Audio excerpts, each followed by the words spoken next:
Good morning, ladies and gentlemen.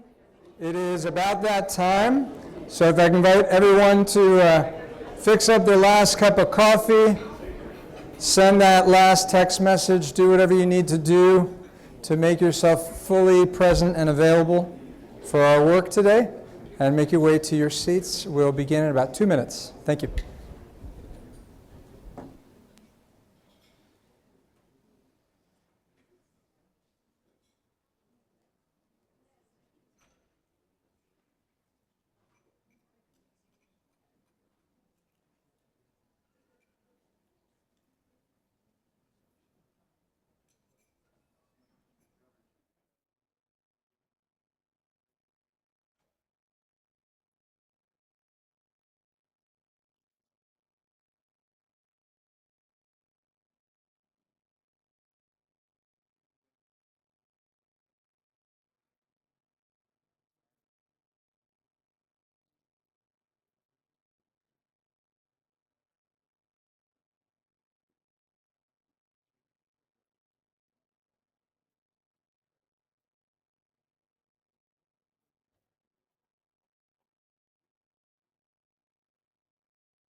Good morning, everyone, and welcome to the City Council Budget Goal Setting Session for June the 8th, 2016. Councilmember Trevino. Here. Councilmember Warwick. Present. Councilmember Villagran. Here. Councilmember Saldana. Here. Councilmember Gonzalez. Present. Councilmember Lopez. Here. Councilmember Medina is on his way. Councilmember Nuremberg. Here. Councilmember Cryer. Councilmember Gallagher. Here. And Mayor Taylor. Here. Mayor, we do have a quorum. All right, thank you. Good morning, everyone. Welcome to our budget goal setting session. This seems to come around pretty quick, doesn't it? Seems like we're just here. I know several of you have participated in this process in the past, but it is exciting to be back at this point. I'd like to thank the staff. I know they've done a lot of work in preparation for today. They've certainly set out all kinds of snacks and activities to keep us all alert and engaged. I want to ask that you not get too distracted by your Rubik's Cube. But I guess the Rubik's Cube is kind of symbolic of the puzzle and challenge that we have before us to be able to meet the needs for our growing community.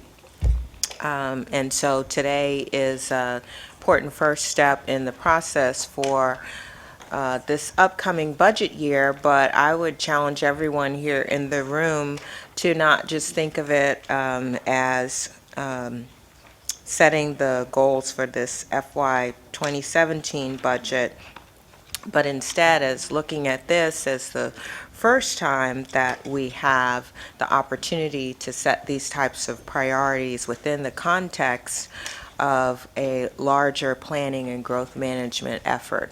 So we've been working for over 18 months on creating SA Tomorrow, and we're still reviewing it and vetting it, but I know we all have a sense of the direction that it's pushing us in, and it really is monumental that we have for the first time a plan to guide us that will support San Antonio as a globally competitive city where everyone has a chance to prosper. So please keep that in mind. And this plan addresses physical and economic development, growth, transportation, and sustainability, recognizes the connections between all those things. And so as we go about our day today and have these conversations on all these issues, we need to keep in mind that this is the first opportunity we're having to look at the budget within that context.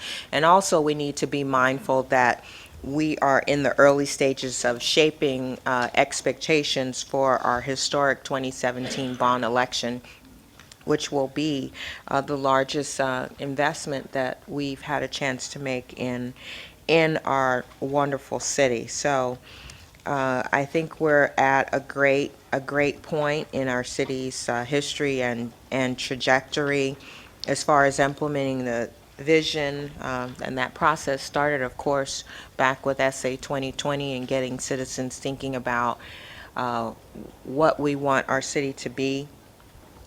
And we have the chance to address many of those priorities as well as those that we hear about all the time, like basic infrastructure, and also think about how we invest in our people. So I just wanted to, I guess, start out by setting the stage with that I really view this as a historic opportunity that no other council has had to leverage investments with community partners through implementing a regional plan and to articulate and highlight that vision through our 2017 budget. So I look forward to hearing everyone's ideas and perspectives today, and I think it's going to be a great day and help set the stage for us to come up with a robust budget. Thank you. Ask the manager to make some opening comments. Thank you and good morning. We are, of course, holding the budget goal setting session for the development of the 2017 budget. Our fiscal year begins October 1, concludes September 30th, and this gives us an opportunity to hear and receive input and policy direction from City Council on what you'd like to see in this upcoming budget. Our session today will be facilitated by Francisco Gonima, and he's going to begin in just a few minutes. He has about 8 years of experience providing strategic counsel and facilitating services with organizations, entrepreneurs, as well as government leaders. I will say Francisco facilitated our executive retreat in March. We conduct an annual executive retreat, and he did a fabulous job, and we thought he would be excellent for our goal-setting session. So, Francisco, thank you. I also had a chance to work with him at the Centro retreat last fall, so he does a great job. I know you'll enjoy him. He met individually with each one of you, and from that we organized today's discussion around those issues that you wanted to talk about, and they're organized in 5 categories. First, budget and financial policies. Secondly, city infrastructure and transportation. Third, public safety needs, and both chiefs will be here today to talk about their proposals over the next 5 years. Fourth, neighborhood and social services. And fifth, innovation. Many of you talked about how can we innovate and do our business in a very different way and consider some of those best practices and other ideas that are being done elsewhere, and even invent some of our own. Each policy area includes several topics that will be presented by individual department directors. Now, I will tell you that I asked them to use fewer than 10 slides each. Only one department head exceeded that limit, and I'm going to leave it to you to figure it out. However, he has assured me that his presentation will be so dynamic you will not notice that it is more than 10 slides. And he's an excellent presenter, so I know that will be the case. Additionally, as part of our budget process in preparing for today, we have gathered community input from our residents and feedback on what our residents would like to see in the 2017 budget. We entitled it, and it was reinvented, Several of you have asked because the systems get stale as we go out to the community, or people figure out how to work the system, and it gets a little lopsided in the process. And so we have a SA Speak Up team, and it was made up of city employees and UTSA students. They attended a variety of community events during the months of April and May, and during these events, the Speak Up teams interviewed and asked residents who were attending those events to provide input on a survey about budget priorities.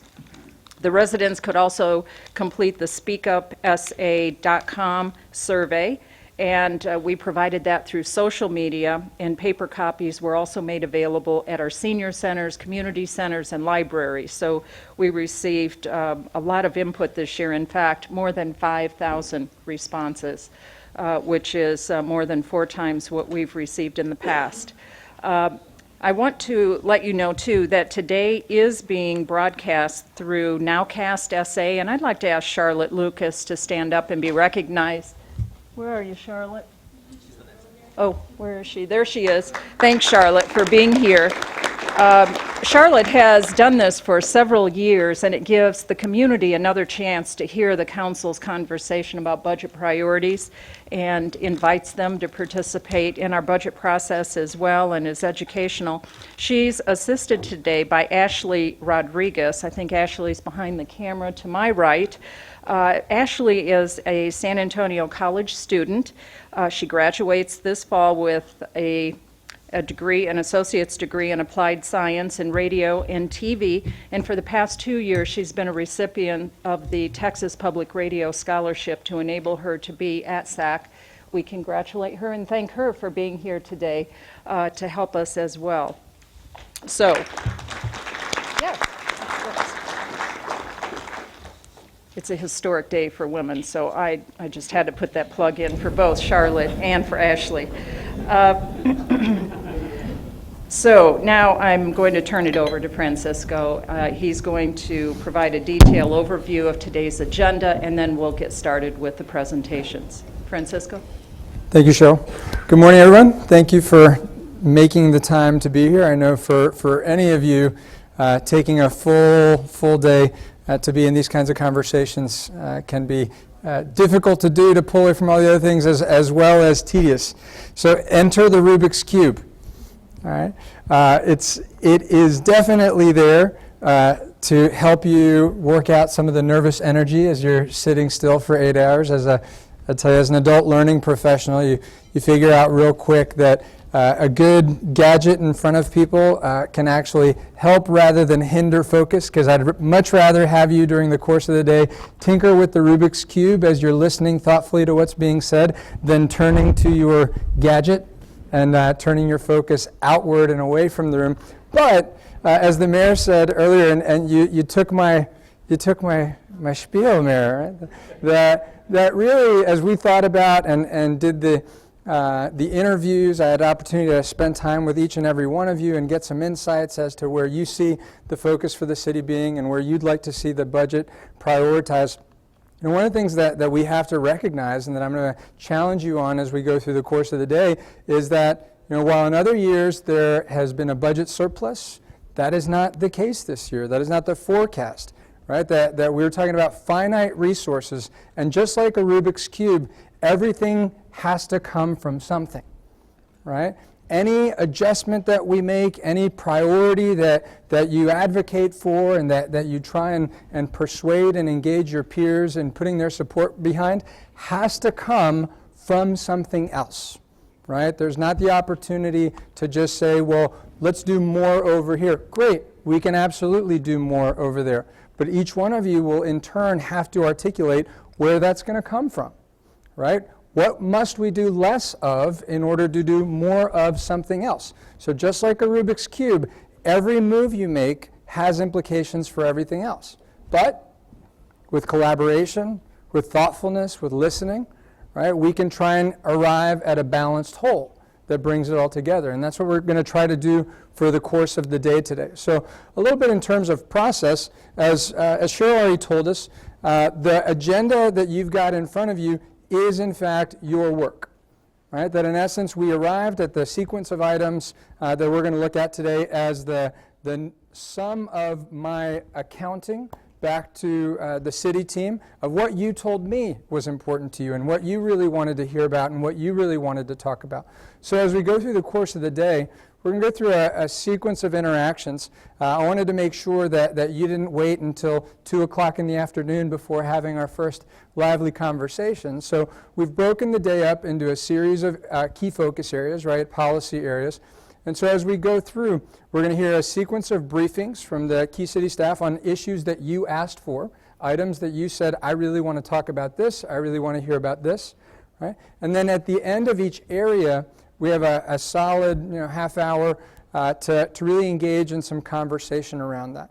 And so one of the other things that you told me when I asked you all about process and what kind of experience did you want to have today, we absolutely get and acknowledge, right, that this is an important opportunity that happens each year for you as the elected representatives of your districts to get certain points on the record, right? So we're not going to pretend that's not the case, and we're not going to ask you not to do that, right? However, you also asked me that for today to really be fruitful, for today to really be valuable, right, you wanted more conversation and less declaration.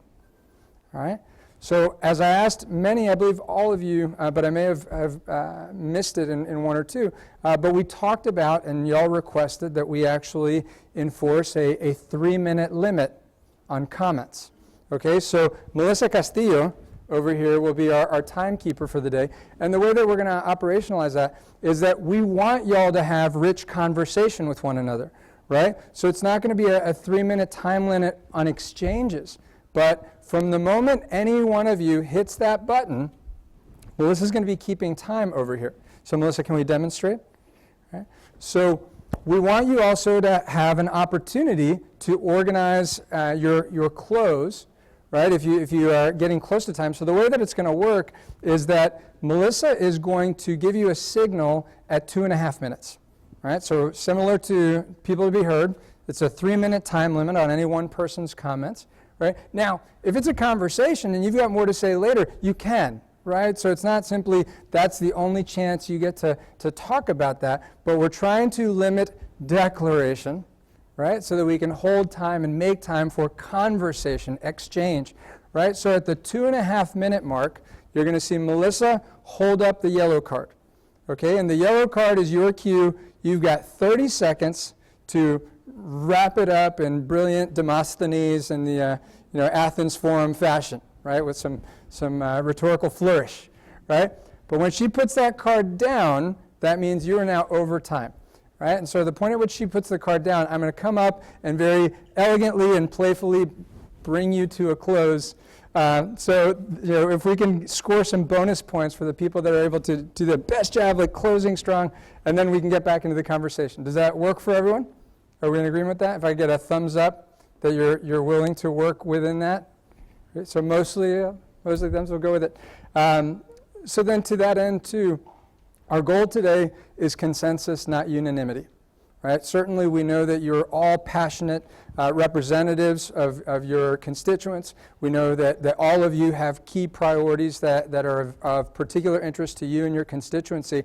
But this is not the final vote. This isn't even the first vote, right? This is simply a framing session for you as a group to give a weight of consensus, right? A weight of consensus does not mean unanimity.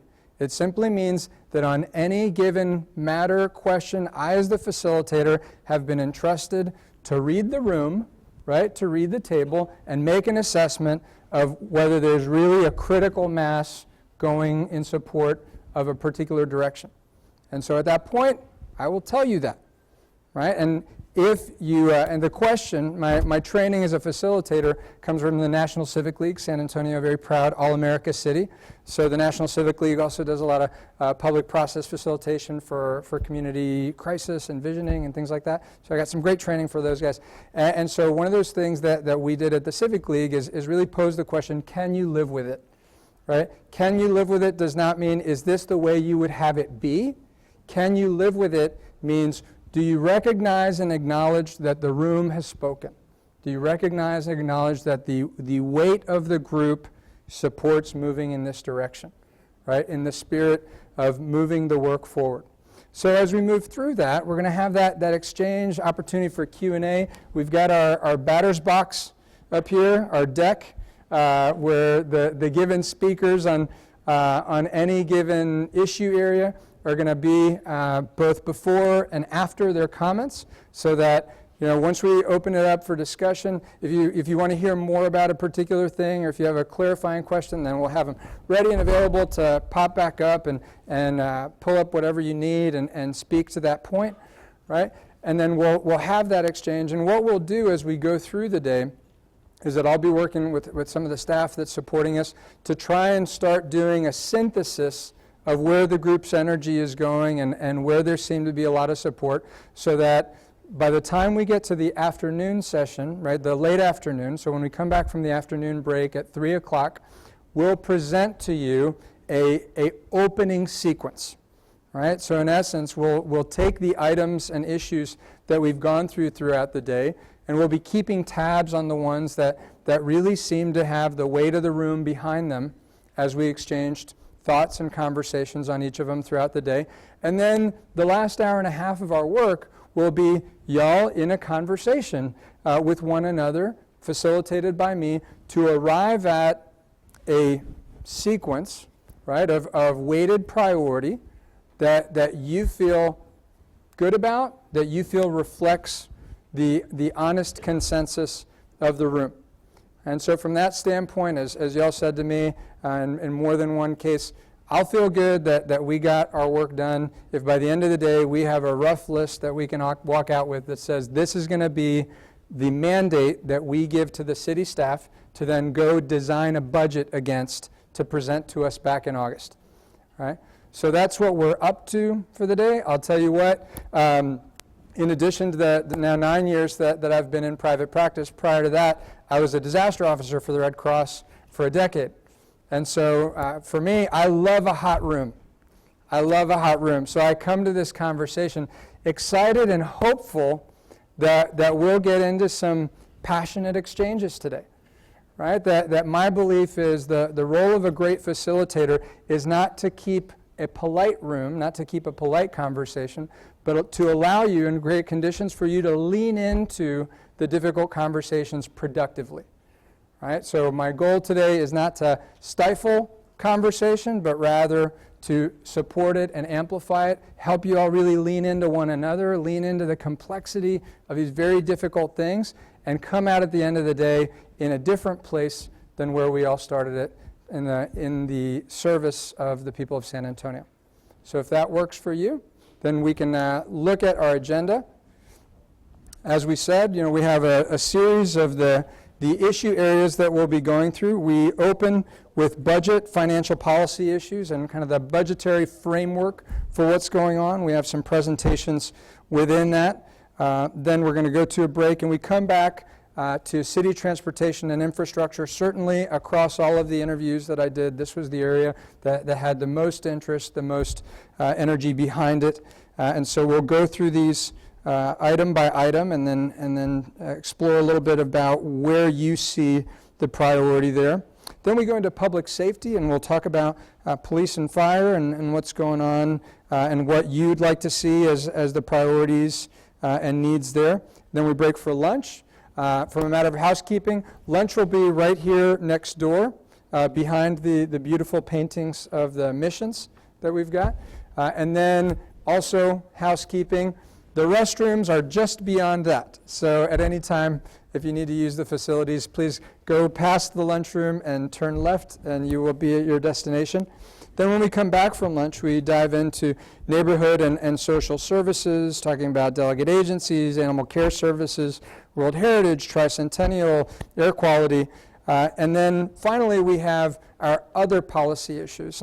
And as was mentioned earlier, Cheryl mentioned importance on innovation and a lot of the feedback that's come up. Certainly we'll talk about smart cities, but one of the things that I heard as a theme throughout the interviews is, not only do we want to attend to the priorities of the people of San Antonio, but whenever and wherever possible, how are we doing it in the most dynamic, innovative way possible. We are living in an era of tremendous urban and municipal exploration, piloting, experimentation, and so where and when can we try and incorporate some of those emerging strategies that have been evidence-proven to do more dynamic things than just how we've done it in the past. So that last segment of the day really brings in some of those innovation, technology, economic development strategies to try and pull everything together in a way that leverages what we're already needing and trying to do. And so then we go to a final break, and then during that break, as I said, myself, Scott, we've got some great members of the team in back. We've got Justina, Scott, Melissa, of course, Josh over here, and all of these folks are going to be really listening deeply with me throughout the day to where the energy and the way the group emerges, and we're going to try and synthesize that down to that opening list, and then let's dance. And that's where we spend the last hour and a half getting us to that list that we feel really good about. So at this point, does anyone have questions about the agenda and process for the day? No? All right, then I'm going to invite up our first speaker. Actually, Cheryl, that's you. All right, thank you, Francisco. And I failed to do this, so let me thank Mike Savoya and the Convention Center team for organizing and getting us here in this room and hosting us today with the RK team. Thank you so much, Mike. You always do an outstanding job. So with regard to budget and financial policies, as you know, about 6 weeks ago, we presented the 6+6, that is 6 months into the fiscal year, a status of our fiscal year 2016 budget, and we also talked about the 5-year financial forecast. So what we will be doing as part of this session, and Maria will lead that conversation, is giving you an update on any new numbers over the past month, an update on that financial forecast, and as well as some projections as to what we see for the 2017 year. These policies that are shown on these very few slides, 6, discuss what the council has adopted to date with regard to our financial policies. We study best practices on a continual basis to look at how other city governments are managing their resources. We especially study those cities that are doing it well.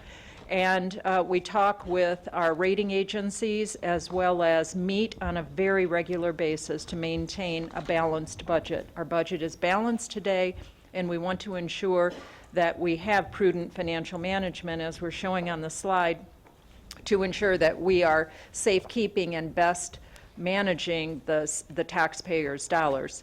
This all has contributed to our overall bond rating, and as you're watching what's happening, I know we've shared articles over the past couple of months about what's happening throughout the state, and several cities, Houston, Dallas, and Fort Worth, have recently been downgraded on their bond ratings, and so we are paying close attention to that so that we can give you the very best information. So maintaining our AAA bond rating through having that 15% balance within the general fund. That is our 10% reserve of the total general fund budget, as well as a working capital balance of at least an additional 5%, so that we can demonstrate to the rating agencies that we have those dollars available. This I will say with the rating agencies is very important. They take into consideration that we're a large organization. Most of the other AAA cities have in excess of 20%, but they recognize that we have a large budget, but this is a minimum threshold. And of course, the AAA rating relates directly to our bond program, meaning we pay less interest so that we have more money to put into production, into projects. More available for you all, because we know the needs are so great throughout San Antonio. Keeping the budget policy, we're recommending that we keep the policy that you have adopted for the past several years to keep public safety spending at less than 66% of the general fund. On the next slide, managing a structural balance. This is something we've talked about over the past couple of years, ensuring that we have sufficient revenues to cover our expenses, and we do. We are structurally balanced. We have moderately conservative revenue projections. We're not overly aggressive, and as you know, we had projected higher sales tax revenue than what we've actually realized this year. We had projected a 4% growth in sales tax. It has only been, as we reported in the 6+6 report, 2.5%. So we're slightly under that revenue projection, and Maria will talk a little bit more about that in a moment. But making sure that we stay moderately conservative, that we don't get overly aggressive and then overestimate and end the year without sufficient revenue. What the council has adopted in the past, we want to hear from you today on whether or not you want to maintain the $1 million general fund contingency for those unexpected emergencies or high demand projects that may come up during the course of the year, and $3 million in our capital budget as bidding and pricing increases, fluctuating with the market demand. And then addressing any internal service funds with a plan to ensure that we keep those in balance. As you know, last year we discussed with you that the healthcare fund had a deficit, but we developed a plan to remedy that over the next 3 years. Another policy that you've adopted in the past has been not to increase the property tax rate. It has not been increased in 23 years. We have recommended, the council's adopted, decreasing the rate 4 times over the past decade. The most recent decrease was due to strong growth in valuations. Today we have an 8% revenue cap for growth on existing value. As you know, the legislature is considering a 4% revenue cap. If that had been in place, we would have foregone $244 million in property tax revenue over the past decade. So that revenue cap means a lot to the city in terms of our operating budget.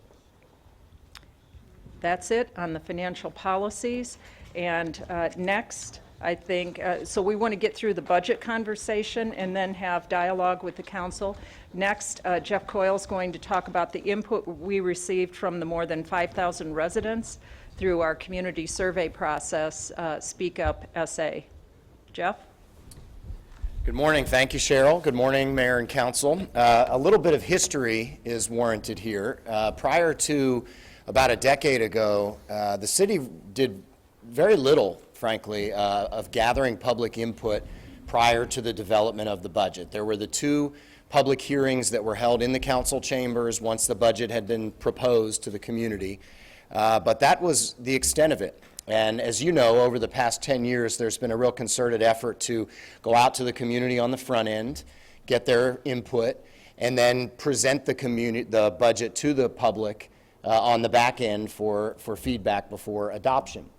It has evolved over the years. Last year, it was branded for the first time SA Speak Up by Maria and the Office of Management and Budget. And this year, I issued a challenge to our team, specifically Laura Morales, who's sitting in the front row here, who led this effort, to exceed what we had done last year in terms of public input. And we'll get into that in a second. So here's what we did. Our whole philosophy was to take to where the people are. Public meetings certainly have their place and their value, and we intend to do some, but they also tend to create a pool of individuals who participate. People take time out of their busy lives to come to us to a public hearing. Our philosophy this time was to go to where they are and to make it easy for them. So we developed a very simple survey. It was 3 questions. The last question was open-ended, so people could say whatever they wanted under the sun. And we put it on our website. We printed paper copies and put them in libraries and senior centers. We worked with UTSA and developed street teams to go out to community-wide events. We had 10 of them scheduled. A couple were canceled due to weather during Fiesta. But they were not intended to be a particular meeting in each district, but rather community-wide events representative of various parts of town where people would come from all over and we could capture them for 60 seconds and get their feedback. We also partnered with UTSA's College of Public Policy to do an email survey, which they sent out to thousands of respondents and got 800 back. And that was intended to supplement the sort of self-selection that people do when they choose to take our survey. We had some wonderful media coverage that helped us spread the word about it as well, and we had a real significant social media effort. There was an emphasis on digital marketing as a way to get younger people engaged in the process, and we were able to do that, which I'll touch on in a second. So as Cheryl mentioned, we had more than 5,000 responses collected. That compares to 1,900 last year. So I'm proud to say Laura and team not only exceeded the number, but blew it out of the water. And for the first time, we collected demographic information. In the past, whoever comes to a public meeting or takes one of our surveys is who we get our input from. But we've never really measured who those folks are. And so this is a brief breakdown of the demographics. We had a larger number of females than males, of women than men participate in the survey. The ethnicity breakdown was 50% white, 40% Hispanic, and 4+% African American and other. And the age distribution we were really happy with. You'll see there was a pretty equal distribution across the ages, and particularly the millennial group, the 25 to 34. 20% was a good return for us, as were the seniors over 65.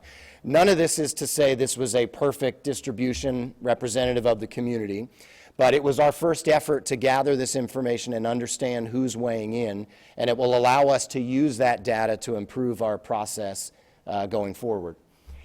So the first question we asked them was, which city services did you use in the past year, as a way of framing their mind about what city government does and what it means to their lives.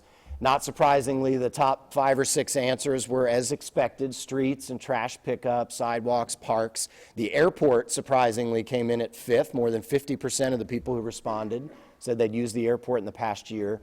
Libraries, and then a drop-off to police and health and animal care and some of the other items, which also is not a surprise because those are services you tend to use on an as-needed basis as opposed to a daily one. The second question we asked was to rank their budget priorities, and we gave them broad categories. The first one was an infrastructure category: streets, sidewalks, drainage, transportation in general.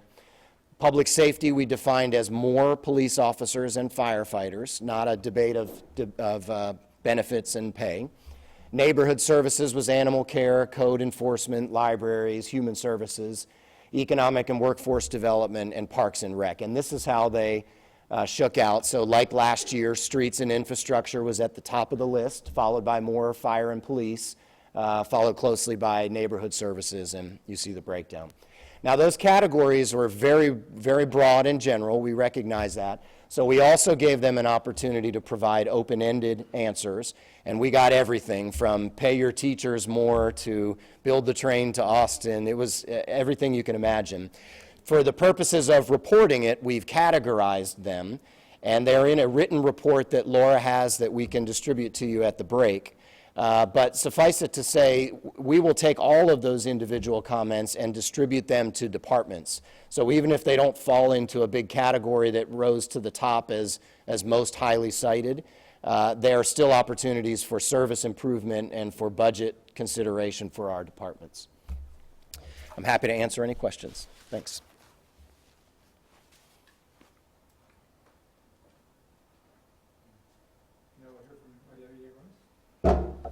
Good morning, Mayor and Council.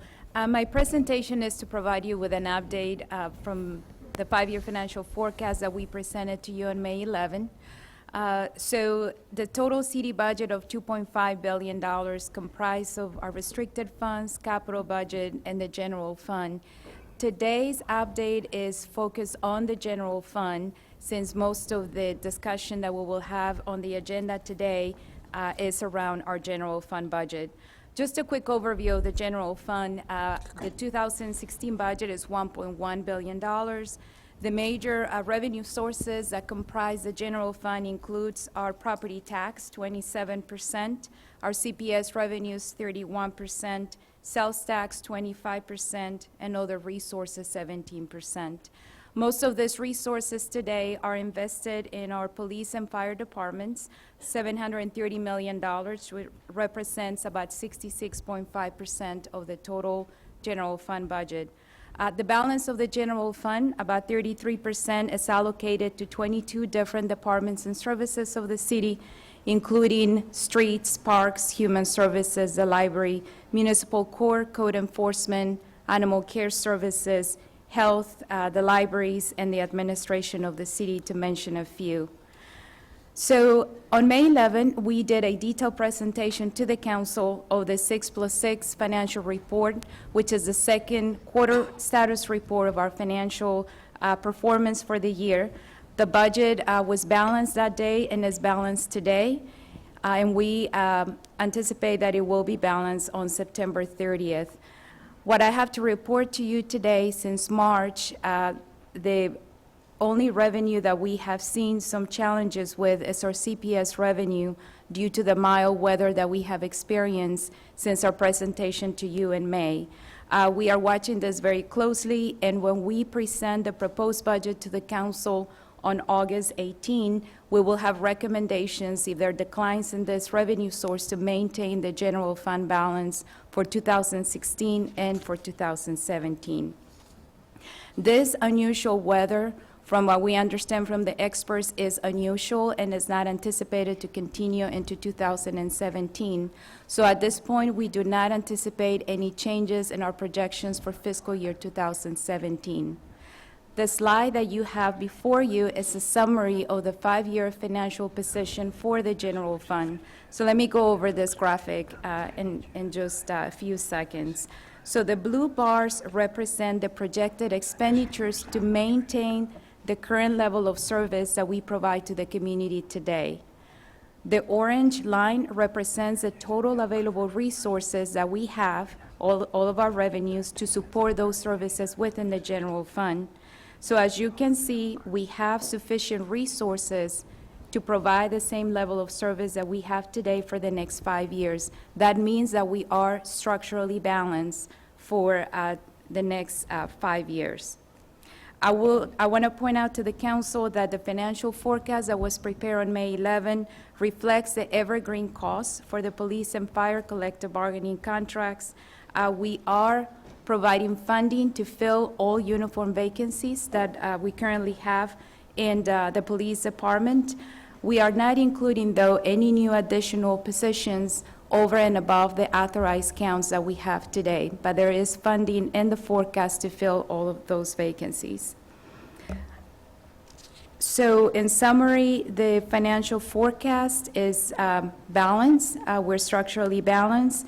I will point out to you that the public safety budget, which is the entire police and fire department budgets, exceed the 66% of the general fund budget, which is one of those policies that we talked about earlier, that our goal is to keep that spending below 66%. Now, one of the areas that I would like to highlight to you today that we did not cover during the financial forecast is new overtime regulations that are coming from the federal government that could have an impact on the city's budget. Just to give you some background, today there's a federal threshold for employees to qualify for overtime. That threshold is $23,660. That means that employees that make less than that with other qualifications and work more than 40 hours are eligible for overtime. Just to remind the council, the entry living wage for the city of San Antonio is $13, which equates to an annual salary of $27,000. However, the federal government threshold for overtime is $23,660. This threshold was established in 2004 and has not been updated since.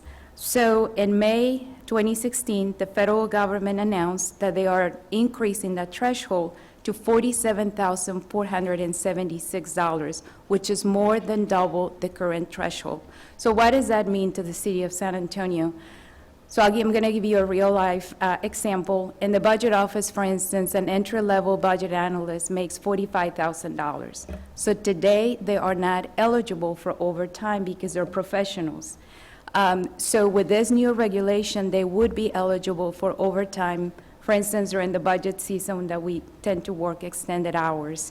So employees such as accountants, engineers, and budget analysts are those job categories that will be impacted by this change in the federal law. So the estimated impact to this total city budget, if this goes into effect as is about $3.5 million annually. Our Human Resources Department is working with all the departments of the city to look at mitigation measures such as reclassification of jobs, perhaps to mitigate the impact to the budget. So when we propose a budget in August, we'll bring those recommendations to the council. Another area that we heard from you that you wanted us to discuss today is the entry wage. Just to give you some background, back in 2005, the city had roughly 900 employees that were being paid below the living wage. Back then, the living wage was $8.75. Since the city established a policy in which every budget, the living wage or the entry wage for city employees increases with the federal living wage. So you can see historically we went from $8.75. In 2015, that increases every year to $11.47. Last year, there was a policy direction from the council to increase it to $13, which we did. So today, the entry wage for the city of San Antonio is $13. There were some discussions about increasing this to perhaps $15. We did some scenarios just for discussion. If we were to do an implementation over 5 years to $15, the cost to the city will be $20 million. This does not include the cost of compression. If we extend that to 8 years, the cost to the city would be $28 million for all of our city funds. The last topic of my presentation that I would like to talk to you about is a paper saving initiative. We heard from some of you that we provide quite a bit of paper to the council throughout our presentations, B sessions, A sessions, and subcommittee meetings. Just to give you an idea that we use about 70,000 sheets of paper per year. So we have identified a potential solution, which is an app that we could be placed on your iPad so we can download all the information and you can use that instead of the paper copies that we provide. So we're open to discussion about this option, and if the council chooses to move forward with the use of that technology, the binder that you have before you today could be the last set of paper copies that we provide to the council. And that concludes my presentation. Thank you. So before we dive into our discussion, I wanted to make sure that we took time for any follow-up questions that you might have for clarification. So we had our presentations from Cheryl, from Jeff, and from Maria. So before we dive into comments, does anyone have any questions that they have for any of our presenters? Councilman Villagrán. Yes, for Jeff and the SA Speak Up, on slide, I don't know which one, about the resident demographics, can you speak to what community events you all went to? Because I think the Sure. 50% and 40%, it's kind of a large gap. So I'm just curious, how many and where were they? Sure, there were 10 altogether that we initially scheduled.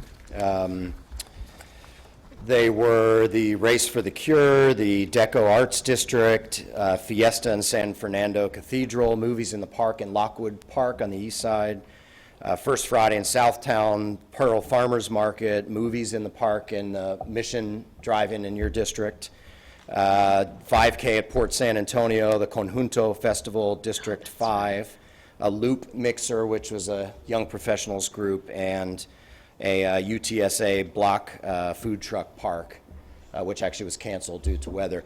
The challenge with the demographics is we can craft a scientific survey that does a representation of the community, but you don't give the public the opportunity to choose to participate. And inevitably, we believe we would hear from a lot of people who say, hey, I want to take the survey on the budget. And when you do a scientific random survey, it's a sample and not everyone gets to choose. So we had to sort of balance that. So we did the public outreach to give everyone who wanted to, we hope, an opportunity to weigh in. and then also had UTSA follow up with email surveying to try to supplement that. And I know some clarification came from Cheryl's office. This was given in English and in Spanish on Yes. paper I'm sorry, as I well forgot to as mention that. online, It correct? was. It was. Okay. It was bilingual. Everything. In fact, all the UTSA students that we utilized were bilingual. So our street teams were able to engage with anyone in Spanish and English. Okay, thank you. Council members, I would just add that when we conducted the meetings in the districts, we had more than half of those who attended the meetings were seniors, because perhaps they had more time available to come in the evening. So this is age-wise more diverse, and we will continue to encourage people to participate and to actively engage through social media, as well as filling out forms in our libraries, community centers, and senior centers. So Jeff, while we've got you up here, let's take advantage. If anyone else has questions for Jeff, we'll take those now. Sure? It's really just a comment. So I was at the Tejano Festival when they came, when they were doing the surveys, and I really was keeping a close eye, and I have to say, I thought they did a great job of going up to people, of being pretty, not random, but selecting different groups of people to talk to. I saw them approach several families. I saw them seem to approach men and women equally. I was really kind of keeping an eye, and I thought the volunteers were very well prepared. They were very friendly. They also did ask if you wanted to speak in English or in Spanish. So I just want to congratulate you, and I think the team that I saw, they also had uniforms, which I thought was That's right, important yeah. because they want to be able to identify who they're with and or what organization they're with. And I did have the opportunity to fill out the survey myself and ask a couple of questions to the team there, and they all said, you know, that they were UTSA students and that they were volunteers. And I asked them why they decided to do this particular survey, and they said they were all just interested in how the city operates. So I thought they were very well trained and very interested and very well informed, and I just wanted to congratulate you on that. So And glad it to hear does that. seem Thank like you. that the survey was brief, Yeah. and you know, I had my children there, so I couldn't really take an eye off them for very long, and I was able to fill out the survey probably in 2 minutes, and then have the opportunity to ask a few questions to the surveyor. So I just wanted to congratulate you on that. Thank you, Councilwoman. Any other questions? Ray? Well, good morning, Jeff. I just wanted to ask a question about supplanting versus supplementing. And I think, as you've described it, I want to make sure that I'm correct in my thinking here, that this is supplementing what is still the opportunity for some community members to come and speak after we've come through the proposed budget, where, you know, whether they're seniors or perhaps we call them interest groups, folks do have an opportunity to come and speak in each one of our respective regions or districts when we have community meetings. That's correct. We're still developing the plan right now, but our philosophy was that we're better served when we have a proposed budget with great detail and dollars and so forth to weigh in on. That makes for a more appropriate presentation to the community, in which public meetings make more sense. On the front end, as the councilman just alluded to, we wanted it to be really quick to get people's thoughts while they're in their busy lives and be able to capture all that. But we do intend to have a much more traditional approach on the back end. Right, and I just give your office kudos, because I know it's difficult with our community members who have a set of expectations. Sometimes they want you to come with a plan that is equipped versus nothing, but I think in this case we have a plan with some comments, and I know that we're not supplanting what is still the efforts to have public meetings in each part of our districts or each part of our city. So thank to you and your team for your Thank you, innovation on this. Councilman. Robert? Yes, thank you. I too want to say congratulations. It shows that, I mean, you've expanded it from last year's 1,900 to 5,100. So kudos to your group for what you're doing. I certainly appreciate the fact that you've reached out in a bilingual strategy. My only suggestion, because it's come up a couple times, is the branding of this. We call it Speak Up. Is there a Spanish translation of that brand? There is, and I'm not going to, do you know it, Laura? You know what, I think some of the materials we have the Spanish versions of it. Let me Okay. get you, I'm just, sorry. I'm some not people have equipped asked, and I don't know Yeah. what it is, but if there is, I think we need to make sure that that's out Okay. more. Thank you. Rick? Yeah, thanks. Jeff, I noticed that there's one slide, which is slide number 6, it talks about potential legislative impact that would be negatively, Yes. that would negatively affect our revenue stream. There are probably others. Texas Municipal League will be having their conference in about 2 weeks down at near Corpus Christi, and I'll be attending that. Are there others that we are beginning to monitor and creating an inventory of that we might solicit Texas Municipal League support on, particularly those things that are threatening revenue streams for our community? Obviously, in a tight budget session, spending the money is important, but the money we receive, we want to guarantee or assurance that we're going to continue receiving that revenue stream. I'd ask that, start identifying those, and if they come up throughout this session, that we make an inventory of them and start having strategy around it. I know ultimately we'll go to intergovernmental relations for a dialogue, but I think it's never too early to start lobbying support for protecting our revenue streams statewide. That's correct. There are other threats out there. There was a policy meeting of the Texas Municipal League a few weeks ago focused on revenue and finance. And I attended with the approval of our IGR chairman, Councilman Cryer, where they went through all the possible issues and what position the league ought to take. And it was a mix of big cities, small cities. So there's things like appraisal caps and other ways to inhibit our revenue, annexation reform, but without question, the revenue caps is a threat unto its own. It is. They're holding hearings around the state as we speak, in the intent of passing it out of the Senate very quickly during the session. So it has risen to the top of the heap by a long margin. Good. Well, I appreciate that, and here in San Antonio in particular, I know that there's been some discussion around even our 14%, which is incredibly important to our overall, performance, our AAA bond rating, and anyone looking to get their fingers on our 14%, we need to know what that's going to be, and that would take, I guess, legislative action, but we want to make sure that we're in a position to protect that incredible revenue stream that makes the difference to our AAA bond rating. I think all the difference in the world to our AAA bond ratings. I'd encourage that. Okay. Thank you, Jeff. Councilman. Thank you, Mayor. Mike? Thank you very much. Maria, I've got one for you, if you don't mind jumping over Thank you, Jeff. the potential impact that you talked about for, I believe this is on the overtime situation for our workers. How set in stone is that, and how you gave some figures? They're not, they weren't on the slide, but again, the impact of that on our budget in future. Sure. So the anticipated impact, if we don't make any changes internally, could be $3.5 million. So what I mean by potential changes is that Human Resources is going to look at job classifications and perhaps change some of those that will be outside the new threshold. So for instance, again, the example that I gave with a budget analyst, we may have to do something to that job classification. So during the budget process, when they work the extended hours, the city won't have to pay overtime for those professionals. So today, our hourly workers do receive overtime in excess of 40 hours per week. But the professional staff that are salaried, they earn an annual salary. And Maria's kind of underestimating this, but the budget staff work 60-plus hours a week during the summer months as we're preparing the budget for your consideration. Those hours in excess of 40 hours, if they earn less than $47,000 a year, which many of them do, then they are entitled to overtime under this Department of Labor ruling.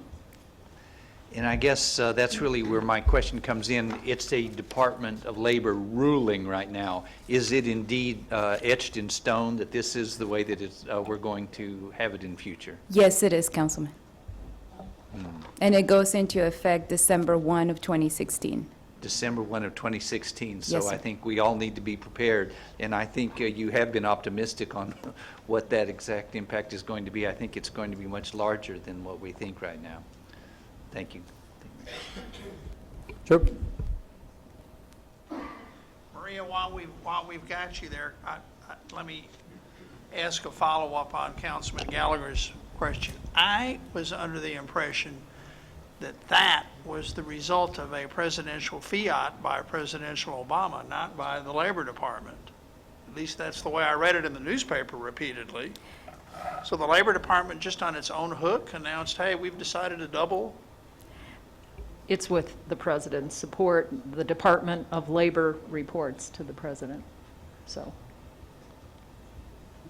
Well, I think my question is, can future presidents decide to by fiat change that?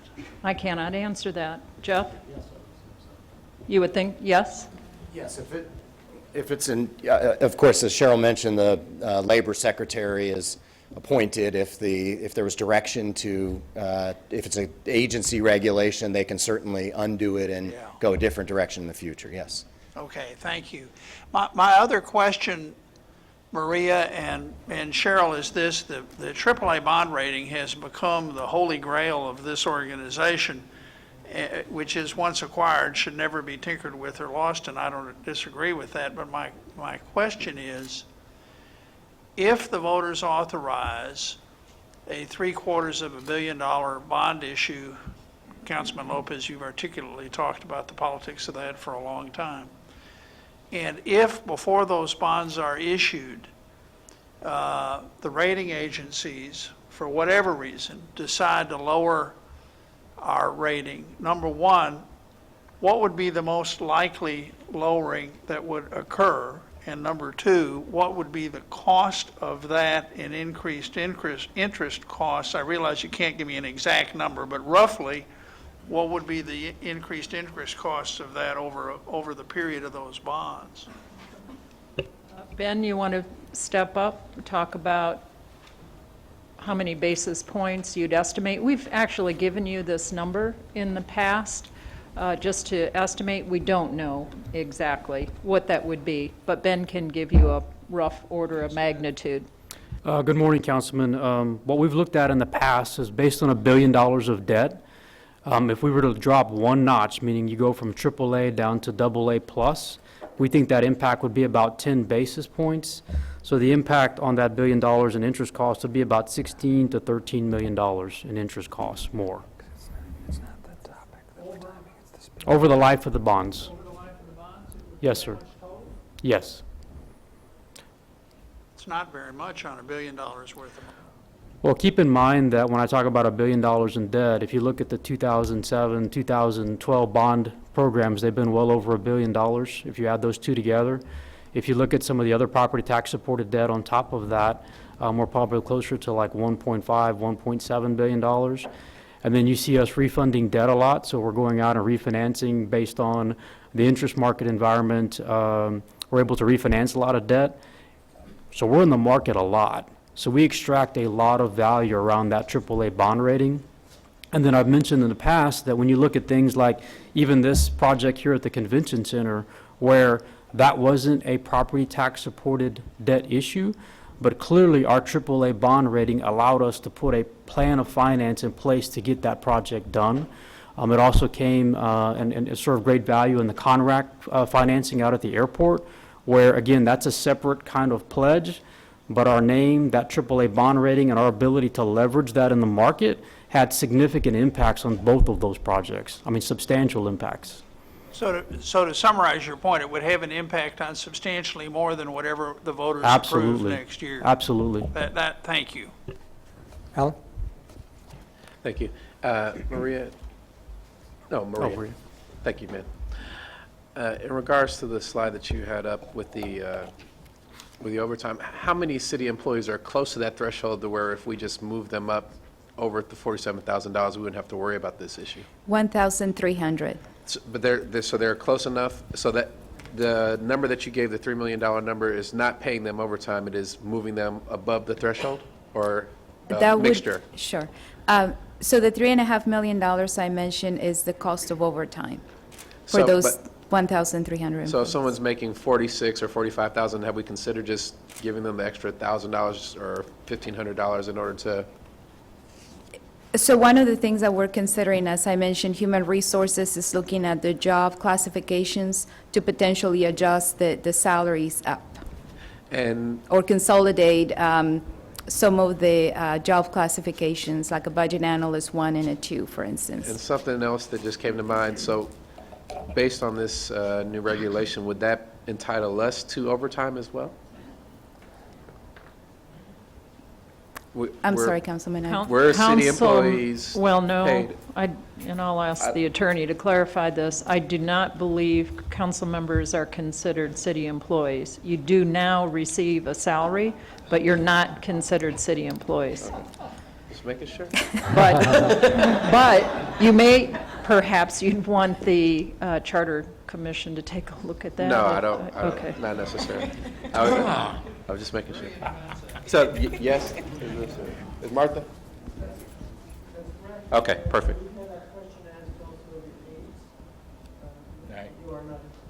Okay, great.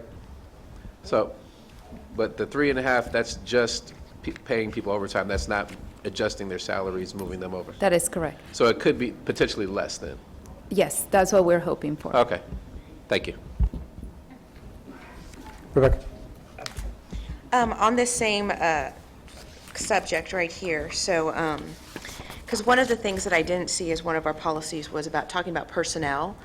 And can you explain again, if $13 an hour, it would be how much annual?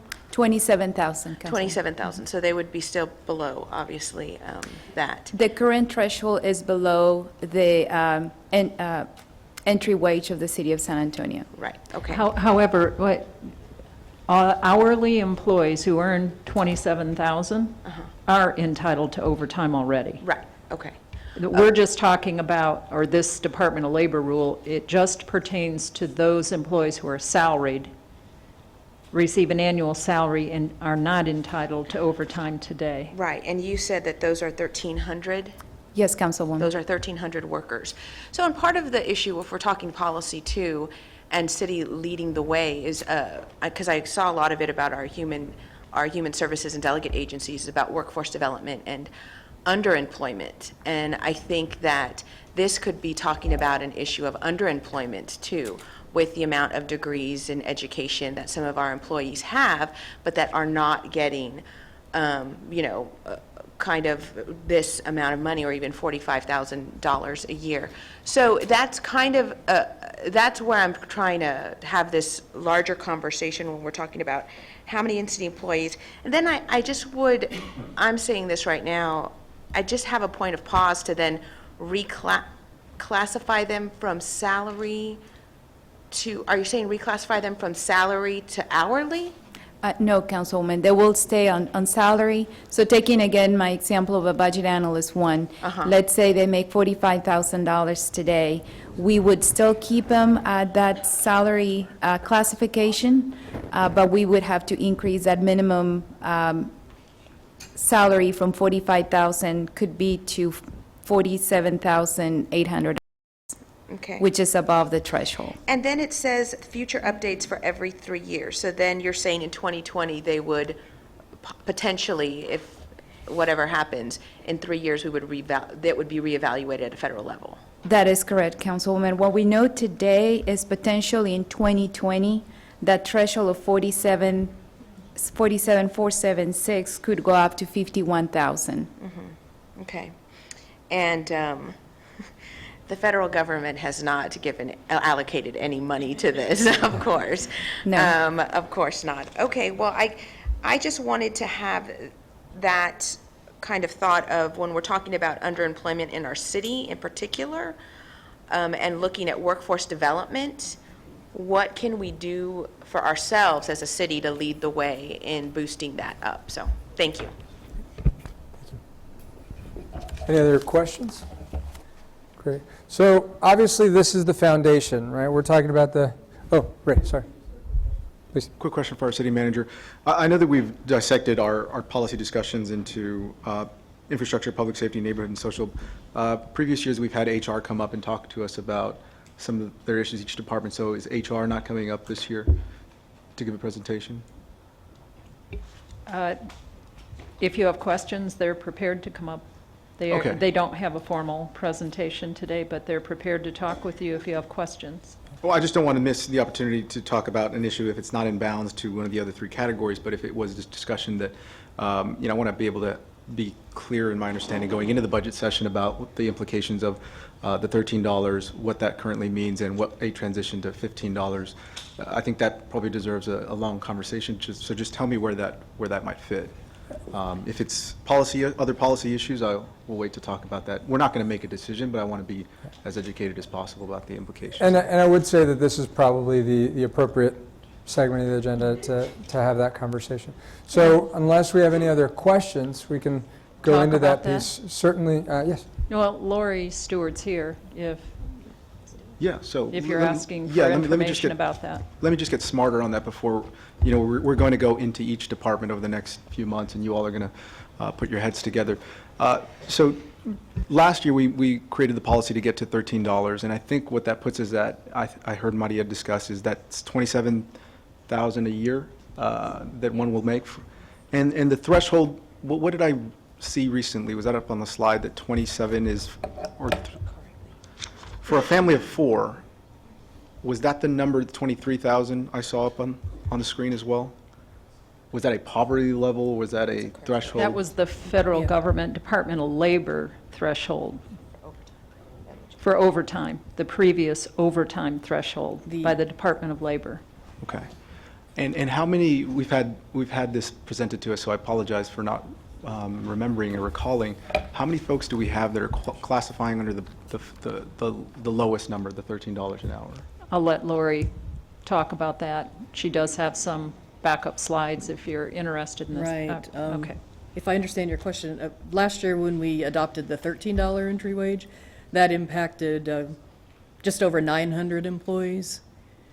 We have some information, or 900 positions. If we were to take that immediately to 15 in 2017, that would be over 2,000 employees. So we have 900 that classify under the $13. If we go to 15, that will bring more folks into that universe or to that pie because they would be making Correct. 14, 50, and then we would move them up. Correct. And 2,000 more. yeah, from Over 2,000. 900 to 2,000 or to 900 to 2,900? I'm sorry, I didn't. Lori, Plus the question 2,000? is Yeah. plus 2,000 or a total A of 2,000? a total of 2,000 to go from 13 to 15. And A little over 2,000. what was the impact last year when we made this decision? It was About with two- compression, I think we finally Yeah. came up with a total? $2.1 million. Okay. And we have a calculation of what that impact would be on the 2,000? What the number that it would cost the city to make that We transition? did, it was almost, to go right away, it was almost 6 million. And that's without compression. So without So we would need to add compression. compression in on top of that. So I imagine that when we get another presentation from you, Lori, I'd hope, at least this is my request, and maybe other council members will chime in, but I'd like to see what a phased-in approach would look like if we're trying to shoot for a goal, and maybe it's not next year, but it looks at us looking at a year-by-year opportunity to strike at that. And I think the council will be in a better position then to talk a little bit more about the implications of it. Right. But Yeah, and we have calculated a couple of different options that Maria had mentioned, a 5-year phase and an 8-year phase, so we have that information ready right now. yeah, and I will admit that I need to get studied up on this as well, too, but I know that, we've sat at the federal minimum wage for several years now. Is it $7.25? This is irregardless of the cities. This is just the federal policy. Just at the federal level? Yeah, Because we 720. haven't paid that in many years. Yeah, I understand. I want to get smarter for the next time we see this. We are at $7.25? I believe that's correct for the federal minimum wage. Yeah, and I imagine there's scenarios, and I'll read something that'll tell me how long we've been in this scenario and have not adjusted for inflation or cost of living, and I think that number will true up somewhere closer to where we're at now at 11 or 13, but I'd be curious to make sure that we're all on the same page as we make a decision going in, and as at least allowing direction to the city to talk about that in a more robust way. So, thank you, Lori. Those are the only questions and comments that I had. Thank you.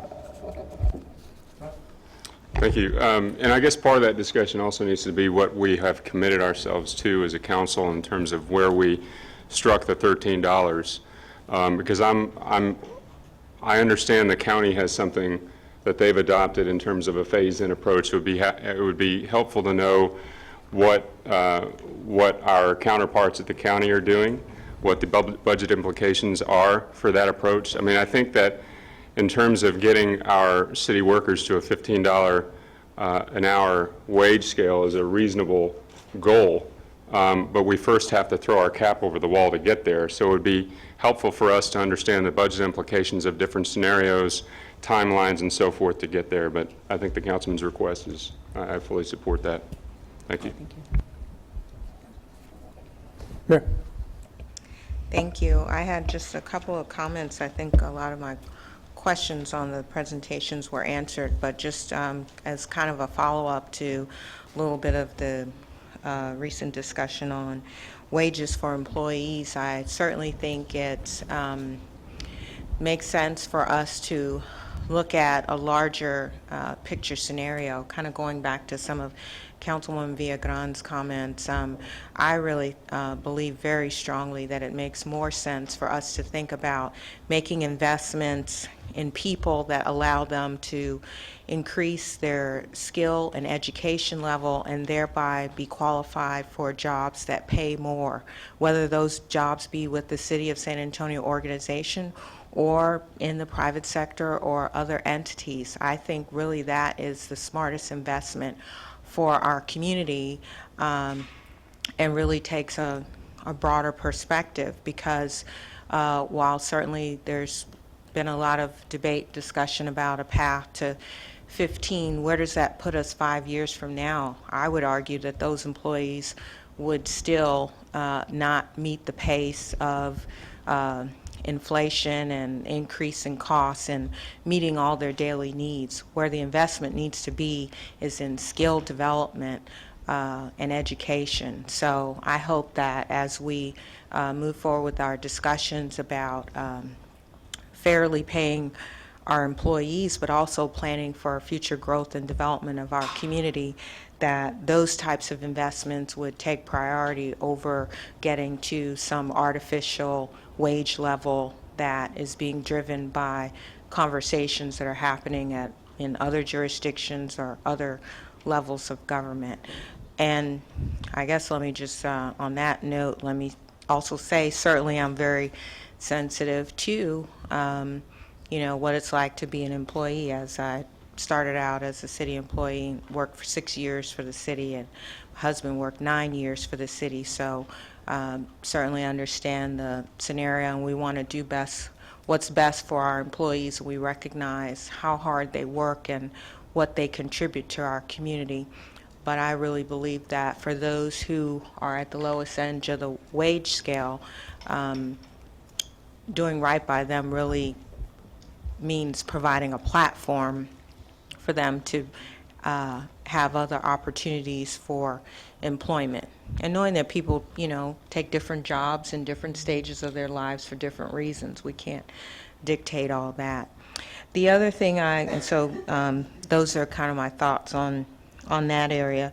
The other feedback that I wanted to provide based on one of the presentations was on the, general financial policies that we have in place. I just wanted to go ahead and weigh in that I think we should go ahead and maintain that $1 million contingency, because we've had several weather-related events in the past few years that have led to the need for higher expenditures than we anticipated in order to address storms and that type of thing. So I think it only makes sense to keep the $1 million in place, and also to buffer against revenue projections that may come in lower than we anticipate. Thank you. Thank you. Additional comments in this first of our areas? Since we pretty much transitioned from Q&A into to thoughts and comments. So if there's no additional comment at this time, then we'll go to our first break. So we will pick it up again in 10 minutes at 10:35 with our city infrastructure and transportation conversation. Thank you.